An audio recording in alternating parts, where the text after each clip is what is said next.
नमस्कार दोस्तों, मैं डॉक्टर कुलदीप कुमार के सर आप सभी का बहुत बहुत स्वागत करता हूं एक नए बिंदु के साथ और एक नई कड़ी के साथ। जैसा कि आप सभी देख रहे हैं, आज हम जो पढ़ने वाले हैं गदल कहानी। गदल कहानी का सारांश भी ऐसा कि इसके बाद कहीं से भी प्रश्न आ जाए, आपका प्रश्न गलत होने वाला नहीं है। बड़ी ही आसान सी भाषा में, अगर आपने मेरे पहले भी वीडियो देखे हैं, चाहे पूस की रात है, चाहे यही सच है, चाहे कुरुक्षेत्र है या कफन है आदि जो भी कहानियाँ थी, जो भी मैंने करवाई हुई हैं, उनको देखोगे तो आपको पता चलेगा कि जब मैं सारांश करवा देता हूँ उसके बाद आपको कहानी पढ़ने की या उसकी कोई भी आलोचना समालोचना पढ़ने की आवश्यकता नहीं रहती है। तो गदल कहानी का हम सारांश पढ़ने वाले हैं। गदल कहानी किसकी है? गदल कहानी रांगे राघव की। किसकी है? रांगे राघव की। आज हम रांगे राघव जी का परिचय नहीं करवाएंगे। वैसे तो आपको गदल कहानी पढ़ने के लिए आपको क्या करना पड़ेगा? रांगे राघव जी का पूरा परिचय पढ़ना पड़ेगा, ठीक है ना। अब परिचय पढ़ने की आपको क्यों आवश्यकता नहीं है? क्योंकि हम जब प्रगतिवाद पढ़ेंगे तो वहां हम रांगे राघव को विस्तार से पढ़ लेंगे। जब हम प्रगतिवाद पढ़ेंगे तो वहां हम रांगे राघव को पढ़ लेंगे, क्योंकि रांगे राघव जो है वो प्रगतिवादी कवि माने जाते हैं। ठीक है, बात आती है गदल कहानी की। तो गदल कहानी का सारांश जो है आज हम पढ़ने वाले हैं। गदल कहानी भी पूरी पढ़ा दी जाएगी, पहले हम सारांश देख लेते हैं।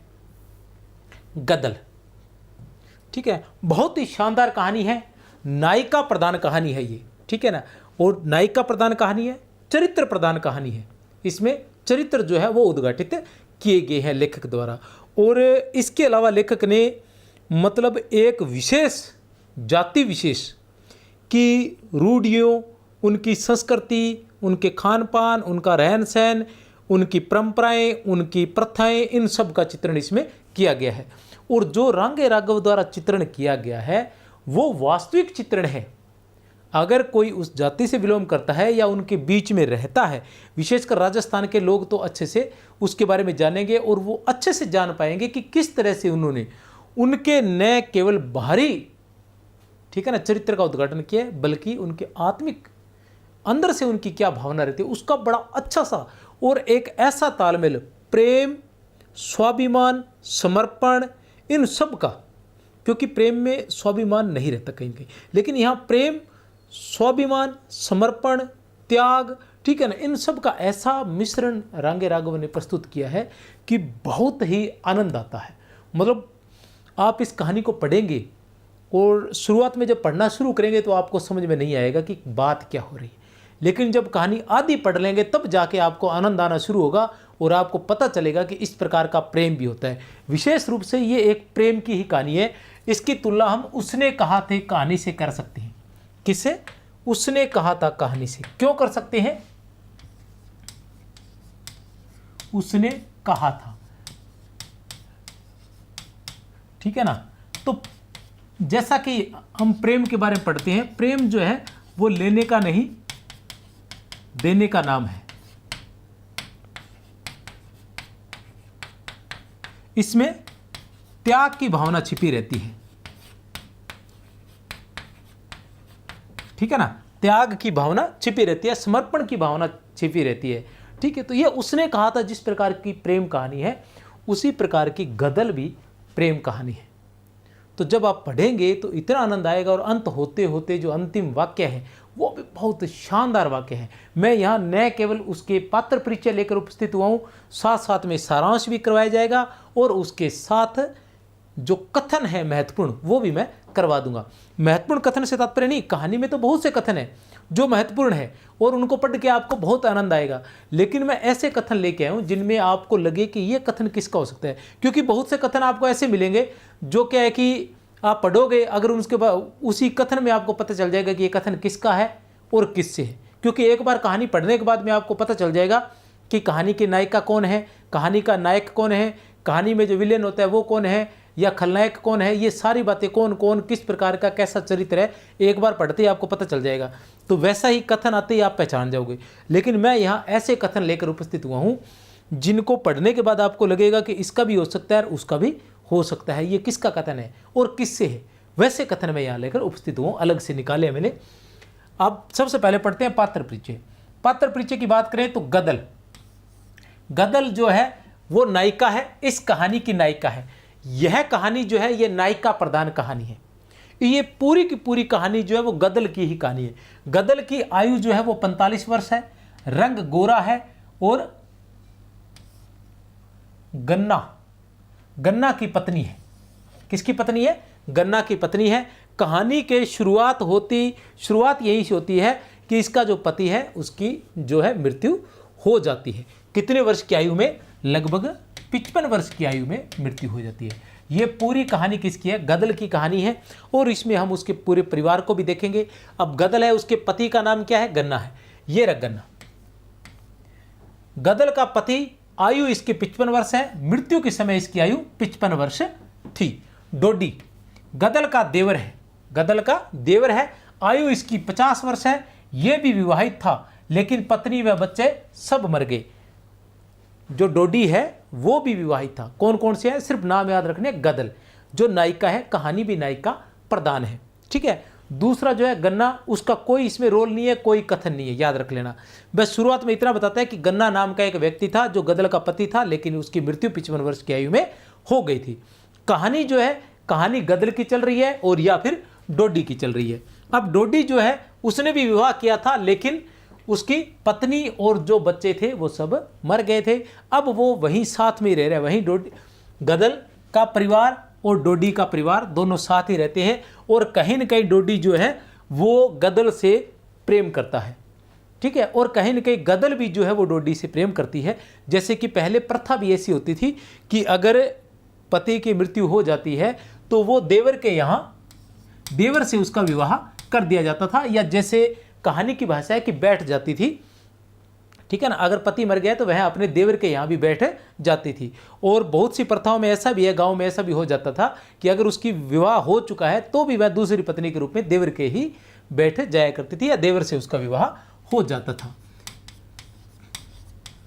ठीक है। तो ऐसी स्थिति में इसे कहीं भी हम गलत नहीं समझ सकते, क्योंकि एक प्रथा के रूप में था, ठीक है ना। इसमें हम इसको गलत दृष्टि से नहीं देख सकते, क्योंकि ऐसा पहले की संस्कृति थी, ऐसा ही रिवाज था, तो वो इसी दृष्टि से ही देखते थे, ठीक है ना। इसी दृष्टि से ही देखते थे। जैसे कि आपने भीष्म पितामह नंद किशोर आचार्य जी का है हस्तिनापुर नाटक है शायद, ठीक है ना, या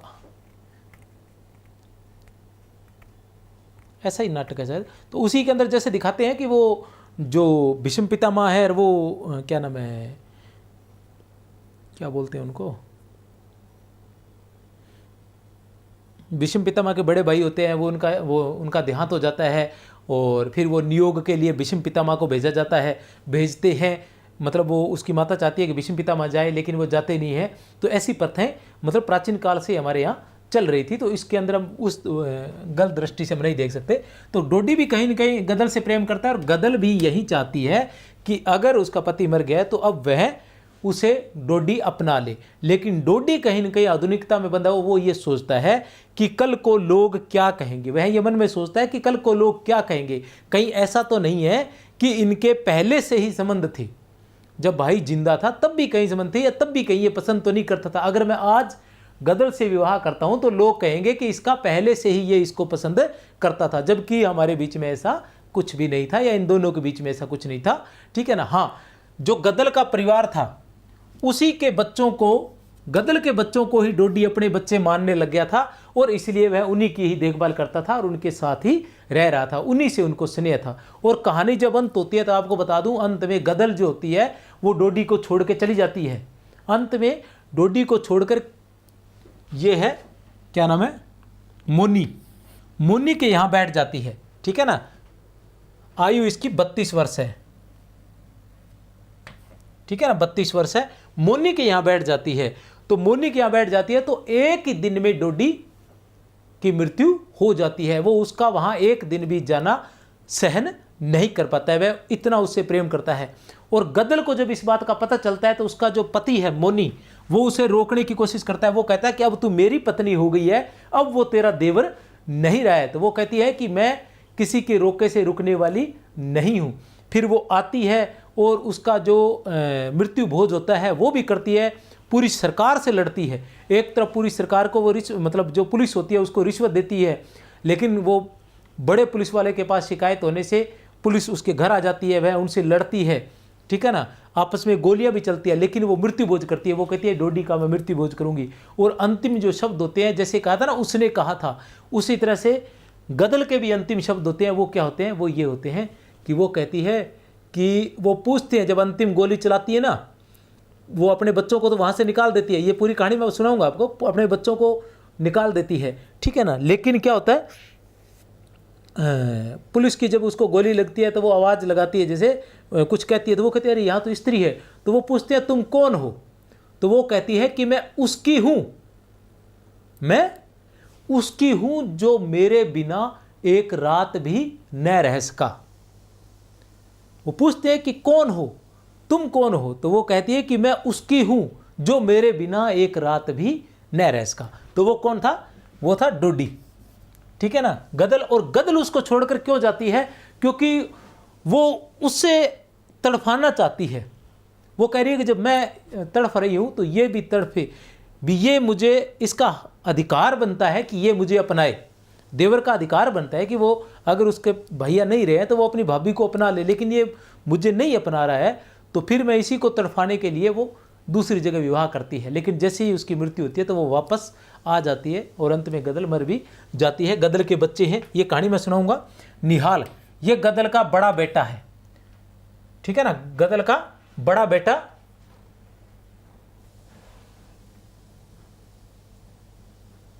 और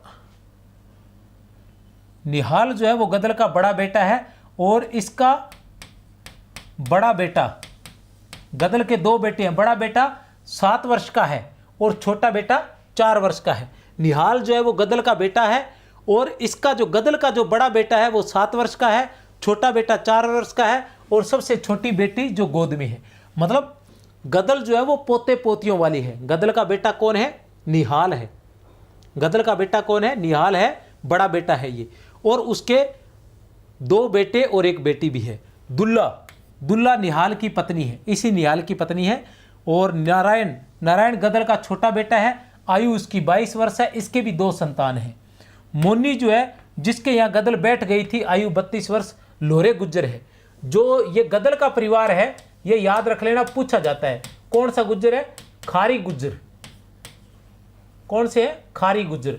जो इसका परिवार है वो है खारी गुज्जर, ठीक है ना। और जिसके वो जाकर बैठ जाती है उसका नाम है मोनी, वो है लोहारे गुज्जर या लोहरे गुज्जर। और जो खारी गुज्जर है वो अपने आप को लोहारे गुज्जर से बड़ा मानते हैं। दुल्लो, दुल्लो गदल की नई जेठानी है। नई जेठानी कैसे हुई? क्योंकि ये मोनी की भाभी है, ये इसकी नई जेठानी है। चंपा, निहाल की बड़ी बहन, विवाह जांच गांव में होता है इसका। चमेली, निहाल की बड़ी बहन, विवाह विश्वरा गांव। तारा, निहाल की छोटी बहन। अब गदल की संतान कौन कौन सी है?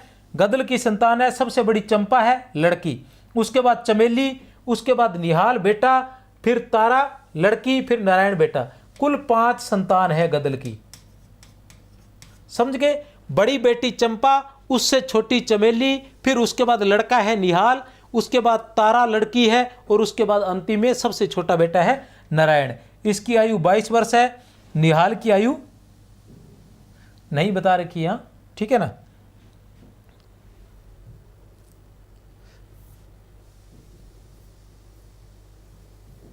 गदल कहानी को 8 भागों में बांटा गया है। गदल जो कहानी है उसको 8 भागों में बांटा गया है। कितने भागों में? 8 भागों में बांटा गया है। गदल कहानी एक यथार्थवादी कहानी है, याद रख लेना। गदल कहानी एक यथार्थवादी कहानी है। कहानी के संवाद एवं पात्रों के चरित्र चित्रण भी यथार्थ शैली में है। कहानी के संवाद एवं पात्रों के चरित्र चित्रण भी यथार्थ शैली में है। कहानी चरित्र प्रधान है। क्या है? चरित्र प्रधान है। इसकी अगर पीडीएफ चाहिए तो 63 771 24 802 पर आप व्हाट्सएप कर सकते हो, ठीक है ना। 63 771 24 802 पर व्हाट्सएप करोगे, ये आपको पीडीएफ मिल जाएगी। गदल कहानी में जिस वर्ग का चित्रण हुआ है वे खारी गुर्जर है। किससे है? खारी गुर्जर जाति से है। खारी गुर्जर अपने को लोहारों से ऊंचा समझते हैं, लोहारे गुर्जर से अपने को ऊंचा समझते हैं।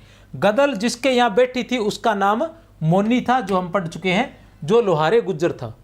गदल की आयु लगभग 45 वर्ष है। रंग गोरा होने पर भी आयु के धुंधलके में अब मेला सा दिखाई देने लगा था। उसको देखकर लगता था कि वह फुर्तीली थी। जीवन भर कठोर मेहनत करने के बाद भी उसकी फुर्ती अभी तक मजबूत थी। कहानी में खारी गुर्जर जाति के जीवन, उसकी समस्याओं, रीति रिवाजों। खारी गुर्जर जाति कौन थे? खारी गुर्जर जाति के गदल।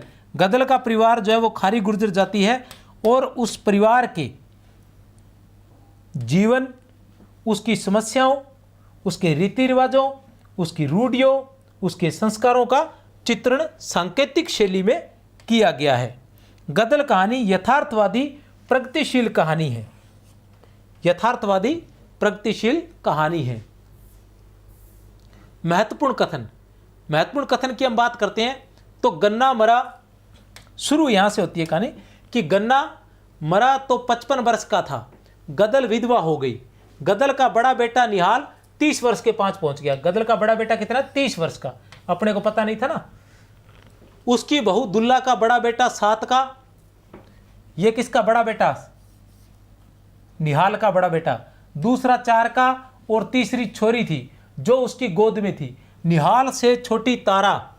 यह पूरे परिवार की कहानी है। ऊपर की 2 बहनें थी, चंपा और चमेली, जिनका क्रमशः जाज गांव और विश्वारा गांव में ब्याह हुआ था।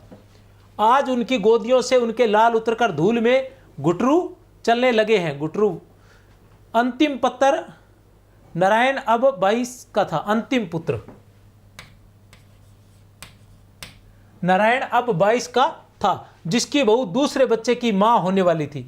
ऐसी गदल इतना बड़ा परिवार छोड़कर चली गई थी, और 32 साल के लोहारे गुर्जर के यहां जा बैठी थी। समझ गए भी? इतना बड़ा परिवार छोड़ के जो गदल है वो 32 वर्ष के लोहारे गुज्जर मोनी के यहां जा बैठी थी। ये पूरी कहानी चलेगी तो पता चलेगा। डोडी गुन्ना का सगा भाई था। डोडी जो है वो गन्ना का गन्ना कौन है? गन्ना जो है वो गन्ना है कि गुन्ना है?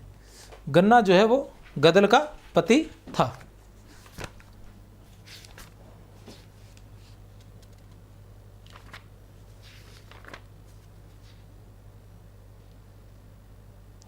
गुन्ना है, वहां भी गलत लिख रखे हैं। गुन्ना है वे, गुन्ना, गन्ना नहीं है, गुन्ना। गुन्ना, डोडी गुन्ना का सगा भाई था। बहू थी, बच्चे भी हुए, सब मर गए। डोडी के क्या था? बहू थी, बच्चे भी थे, सब मर गए। अपनी जगह अकेला रह गया। गुन्ना से बड़ी बड़ी कही, पर वह फिर अकेला ही रहा। उसने ब्याह नहीं किया, गदल ही के चूल्हे पर खाता रहा। कमाकर लाता वो उसी को दे देता, उसी के बच्चों को अपना मानता। कभी उसने अलगाव मतलब अलग होने का बंटवारा नहीं किया। निहाल अपने चाचा पर जान छिड़कता था, और फिर खारी गुर्जर अपने को लोहारों से ऊंचा समझती थी। सब चले जाते हैं एक दिन, सब चले जाते हैं एक दिन। तेरी देवरानी चली गई, फिर एक एक करके तेरे भतीजे भी चले गए, भैया भी चला गया, पर तू जैसी गई वैसे तो कोई भी नहीं गया। डोडी का कथन है गदल से। जब गदल जाती है तब वह कहता है कि सब चले जाते हैं, एक दिन तेरी देवरानी चली गई थी, एक एक करके तेरे भतीजे भी चले गए, लेकिन जैसे तू गई है वैसे और कोई नहीं जाता। अरे अब लोहारों की बैयर आई है, उन्हें क्यों गरीब खारियों की रोटी भाएगी। किसका कथन है ये?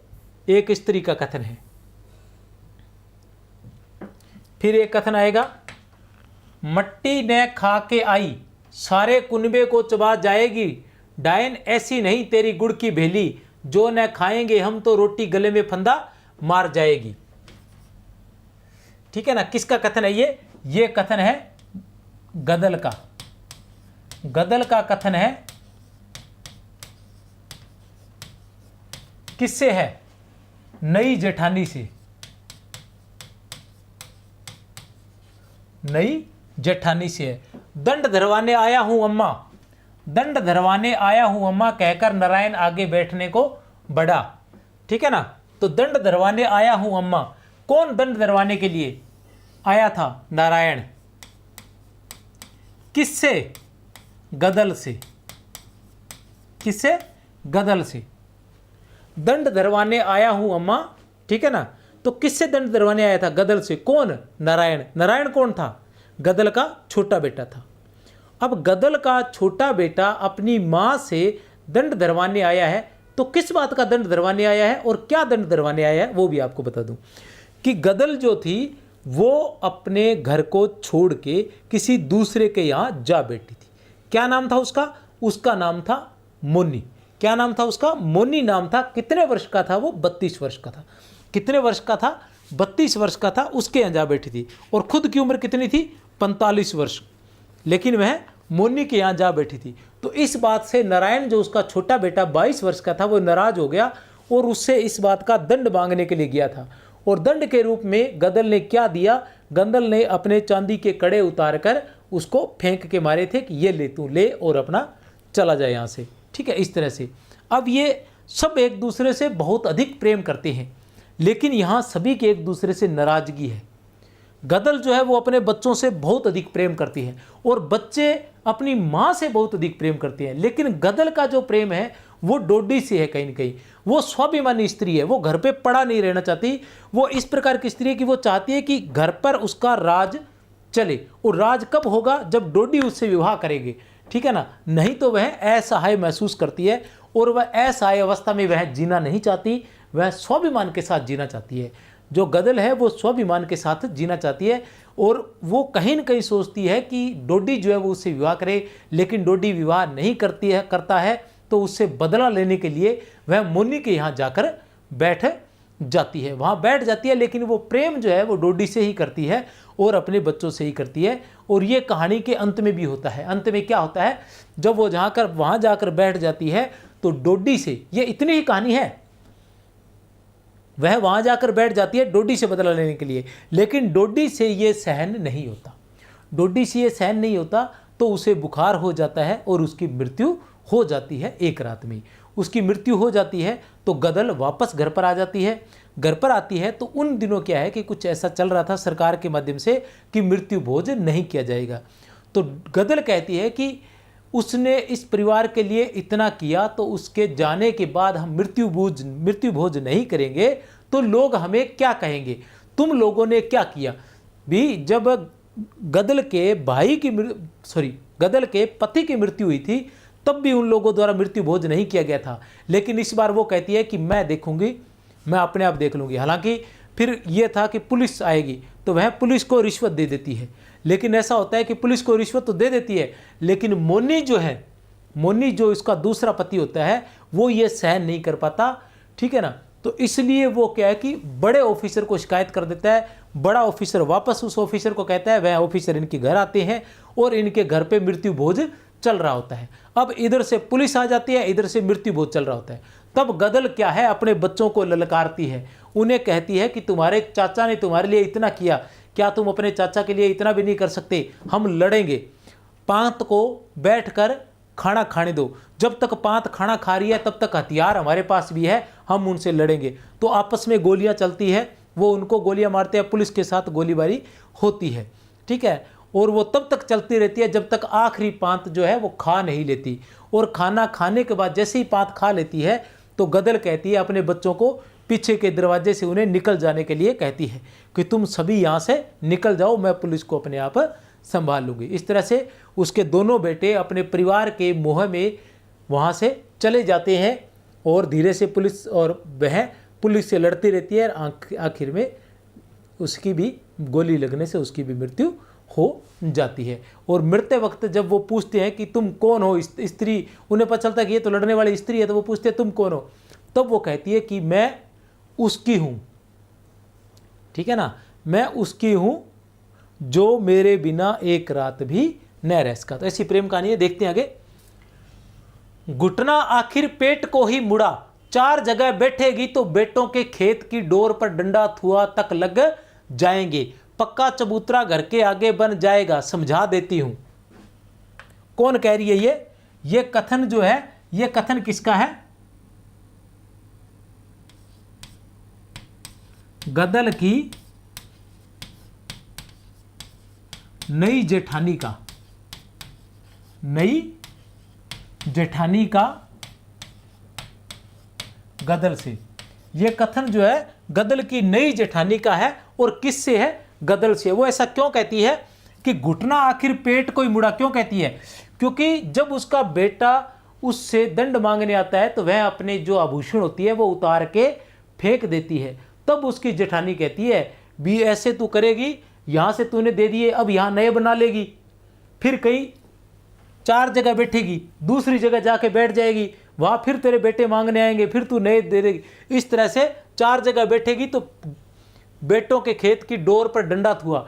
डंडा थुआ मतलब वहाँ 4 दीवारी टाइप जो बोलते हैं, जैसे बाड़ टाइप बोलते हैं, डंडे लगाकर तारबंदी करना, वो सब हो जाएगा और पक्का चबूतरा भी बन जाएगा। अगर इसी तरह से करती रही तो वो ताना मारती है उसको, अपनी देवरानी को।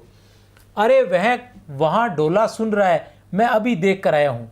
अरे वह वहाँ ढोला सुन रहा है, अभी देख कर आया हूँ। ये कथन जो है ये चिरंजी नाम का है, चिरजी नाम का एक पंडित जी हैं, उनका कथन है। ये इनका एक ही कथन है।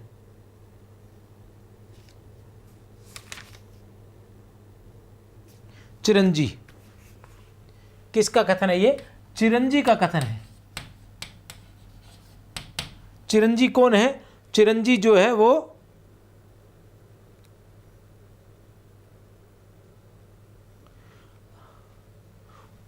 पुजारी है गढ़ वाले हनुमान जी के। गढ़ वाले हनुमान जी के पुजारी हैं चिरंजी जी। इनका कथन है, याद रख लेना, एकमात्र कथन है चिरंजी का। देवर तो मेरा अगले जन्म में भी रहेगा, वही न मुझे रुखाई दिखाता तो क्या यह पांव कटे बिना उस देहरी से बाहर निकल सकते थे? उसने मुझसे मन फेरा, मैंने उससे, मैंने ऐसा बदला लिया उससे। मतलब ये बातें कौन कह रही है? ये बातें गदल की है। किसका कथन है? ये गदल का कथन है। किससे है?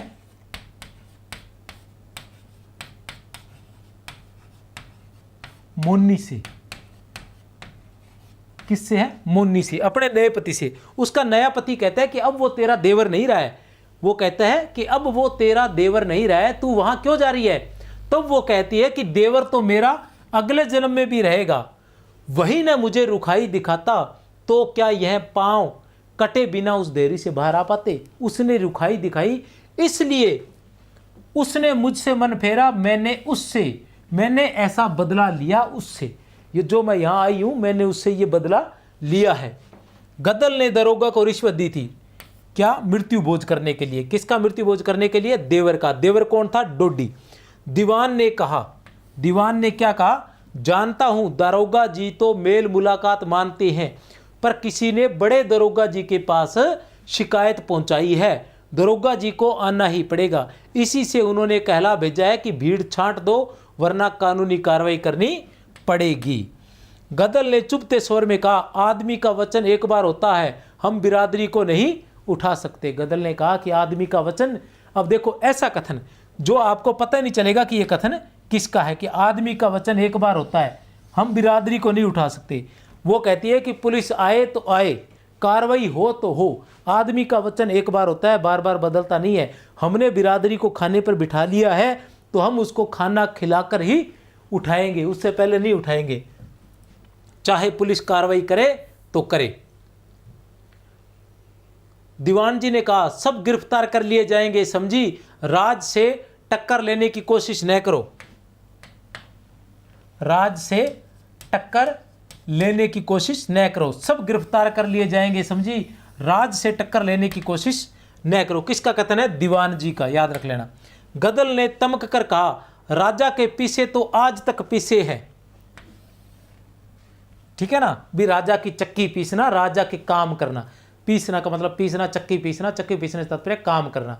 भी राजा के लिए तो आज तक ही काम किया है, राजा के लिए धर्म नहीं छोड़ देंगे। काम जितना मर्जी कराए लेकिन धर्म राजा के लिए नहीं छोड़ेंगे। तुम सुन लो, तुम धर्म छीन लो तो हमें जीना हराम है। अगर तुमने हमारा धर्म छीन लिया तो हमारा जीना हराम है, हम धर्म के लिए मरेंगे। गदल ने कहा, तेरे काका ने तुझको बेटा समझकर अपना दूसरा ब्याह नामंजूर कर दिया था, याद रखना उसके और कोई नहीं है। गदल ने कहा, यह कथन किसका? गदल का। तेरे काका ने तुझको, किससे कहा था? निहाल से, अपने बड़े बेटे निहाल से कहा, तेरे काका ने तुझको बेटा समझकर अपना दूसरा ब्याह नामंजूर कर दिया था, याद रखना उसकी और कोई नहीं है। राजा का कानून कल का है मगर बिरादरी का कानून सदा का है, हमें राज नहीं लेना बिरादरी से काम है। ये किसका कथन है? गदल का। वो कह रही है राजा का कानून तो कल का कानून है लेकिन मगर बिरादरी का कानून सदा का है, हमें राज नहीं लेना, हमें तो बिरादरी से काम है।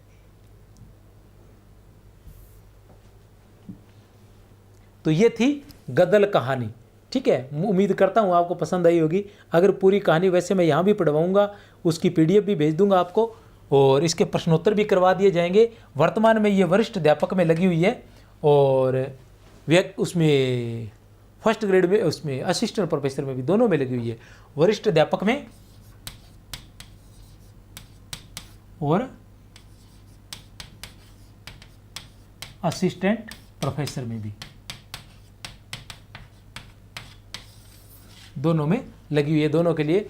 और ये नंबर है 63 771 24 802। इस पर आपको इसकी PDF मिल जाएगी। मेरी तरफ से आप सभी को बहुत बहुत शुभकामनाएं। जय हिंद, जय भारत।